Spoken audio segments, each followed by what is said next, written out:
ভোটের দিনকে আমাদের বুথ কেন্দ্র থেকে ইভিএম মেশিন বেরোতে অনেক রাত হয়েছিল। আর কেনই বা এত রাত হয়েছিল সমস্ত কিছু তোমাদের সাথে শেয়ার করব এই ব্লগের মাধ্যমে। তার পাশাপাশি শেয়ার করব যে ভোটের দিনকে আমাদের এলাকার পরিবেশটা কেমন ছিল, কোথায় ক্যাম্প বসেছিল।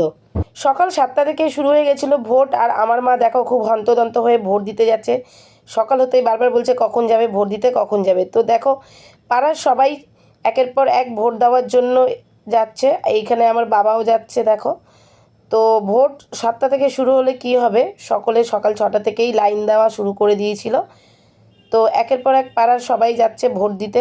ভোট হলো সকল মানুষের গণতান্ত্রিক অধিকার, তাই এই দিনটা সবাই আগ্রহের সহিত ভোট দিতে যায় ভোট কেন্দ্রে। তো দেখো এই দিকে রয়েছে মেয়েদের লাইন।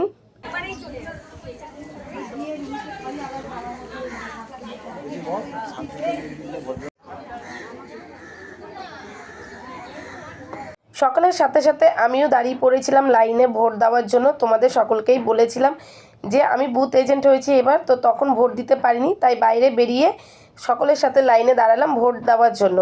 আর দেখো এই পাশে রয়েছে ছেলেদের লাইন, আর ছেলেদের লাইন ছিল মেয়েদের লাইনের তুলনায় অনেকটাই বেশি। স্যার একটু স্যার, বাবা ছেলেদের লাইন তো অনেক, ছেলেদের লাইন বেশি মেয়েদের তুলনায়। মেয়ের সংখ্যা কম, তাহলে ছেলের সংখ্যা বেশি আমাদের পাড়ায়।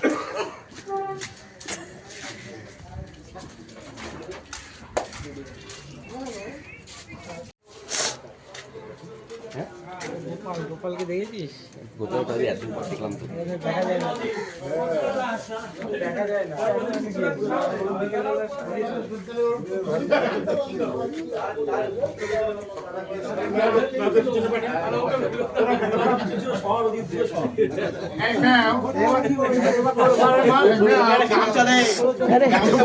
তো তোমাদেরকে তো দেখিয়ে দিলাম কোথায় ছেলেদের লাইন হয়েছে, কোথায় মেয়েদের লাইন হয়েছে বুথ কেন্দ্রের। এখন চলো তোমাদেরকে দেখিয়ে দিই আমাদের এলাকার পরিবেশটা কেমন রয়েছে আর কোথায় কোথায় কি ক্যাম্প বসেছে। এই সাইডে সিপিএম ক্যাম্প, এই পাশে বিজেপি ক্যাম্প, আর সোজা হচ্ছে তৃণমূলের ক্যাম্প।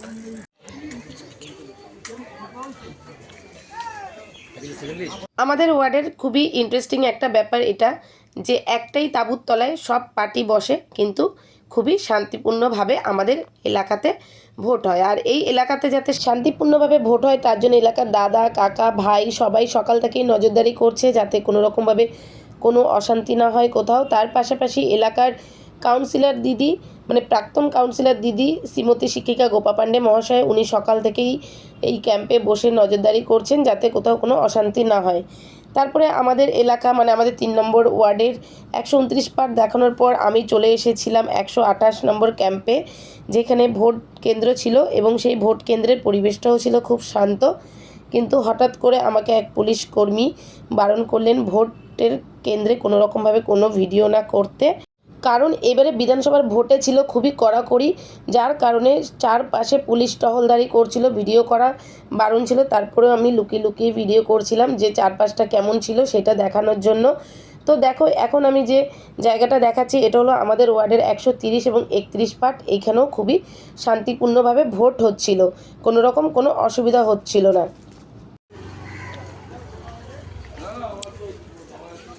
দেখো গ্যাপে গ্যাপে বসে আছে সব। তো সব জায়গাতেই সব কিছু ঠিকঠাক চলছিল, কিন্তু হঠাৎ করে আমাদের 129 নম্বর পার্টের ব্যালট ইউনিটটা খারাপ হয়ে যাওয়াতে আমাদের বুথে ভোট হতে হতে অনেকটাই রাত হয়ে যায়, যার কারণে ব্যালট বক্স নিতে অনেকটাই রাত হয়ে যায়।